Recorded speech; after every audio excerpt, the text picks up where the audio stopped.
what are the like 2 or 3 best lessons that you've reflected on your friend? You know, I'm sure his passing, because it was quick, had to be really difficult. What are the 2 to 3 things that he's really given you as a paradigm into the world? Well, the first is the one we've just mentioned, is to meet everybody, and see the value in every opportunity and meeting. You know, despite his, and I met him and became close with him before he became what I call Ted Ken. So he was kind of well known in education circles, particularly in the UK, but you know, Ted transformed his life, and that turned him into a megastar. But even when he was Ted Ken, he would spend time meeting people from any background and any position of status, and learn so much from those people. So that's the first thing. The second is optimism. Ken was one of those extraordinary people that no matter the criticism, and he got plenty of it from various quarters, that, you know, the higher his head and the parapet went, he was just a passionate optimist. He absolutely believed in the power of people to change the world. And I suppose that's one of the things he taught me. And the third thing was that you never stop suffering from imposter syndrome. I will never forget saying to Ken one day, "My God, Ken, my diary's empty. I'm terrified. Am I any good at this?" And he said, "Well, you ask my wife, Richard. She'll tell you I drive her mad with the same thing." And I'm thinking, but you're Sir Ken Robinson. You're a global icon. And I think what he taught me about that was, the minute you stop having some level of imposter syndrome is the day you need to give up, because that's the day you stop learning. And actually, it's the hunger and desire to always be better that matters, because the biggest critic of his own work was him. And he would always challenge his thinking on a daily basis. And so those would be the things I would say I've learned most from Ken. And the final thing is, he was just a bloody good bloke. He was authentic, and he had integrity, and he was the person you saw on the TED speeches or on the stages or the words you read in the book. That was Ken. So authenticity and integrity. Something tells me, just feel in your heart, I don't think if he wasn't the real thing in terms of living hit, like, you know, you're saying, like a really good person, I'm not sure you would have ever left education, because it feels like conviction is everything. So like, I feel like you had to pass, like he had to pass some sort of BS test with you to make sure that you're like, all right, I can make this jump, because that's a big jump and it's a scary leap. Oh, it's so true. The night before I had the procrastination, the final procrastination with my wife, and I'm sure that Ken and her had been talking about the strategy. Yeah. I'd gone for dinner with Ken. He'd done an event in the UK. I met him at the hotel. We had dinner together that went on late into the night.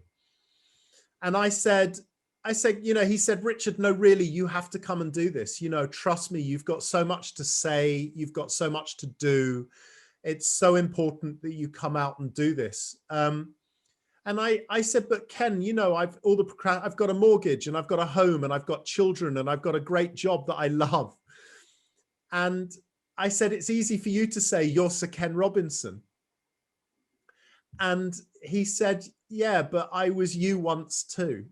And you, at some point, what will define you is whether you take the challenge or not." And I think those moments, those deep moments of humanity, the fact that I saw his own travails with his own children and his own family and all the same crap that we all deal with.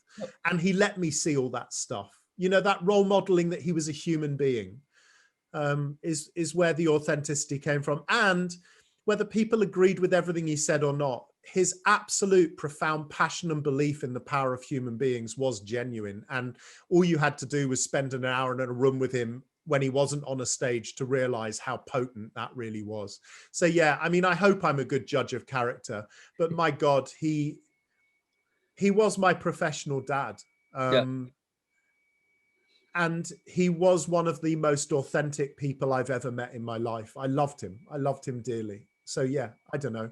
Well, you Like in can the tell he same way still when is you you, which meet is the awesome. person, yeah, when you meet the people in your lives you fall in love with, there's no necessary logic. There's just a chemistry, and you know.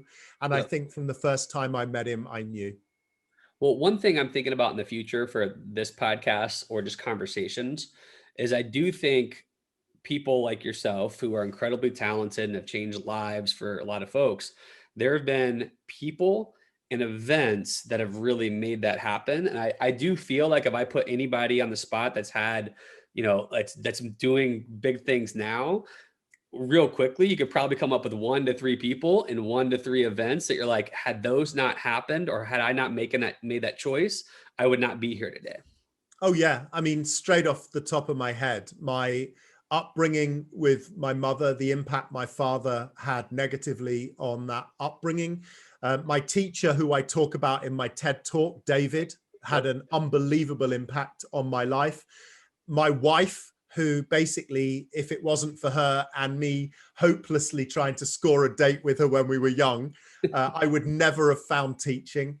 And Ken. So yeah, I mean, to come back and do a podcast on those few people alone, what they did, what they meant, and how it made a difference would be awesome. Yeah, we need to. It's just something that I've been thinking about a lot, but very much so it comes naturally out of you because, again, I love how you're very sincere about how your wife has helped you get here and how you wouldn't have done it because that resonates with me. I wouldn't be at Franklin Covey had my wife not given me the courage to come here from what I was doing, and it's been the best decision of my life. And so that resonates strong. But then also you've got mentors, and I've got baggage like anybody else has, and so I'm just curious if people will want to talk about that. Oh God, I would honestly, I would love to, because in a way I'd see it as a celebration of the impact they've had on me, which is something I get to share in public too little. So yeah, I would love to.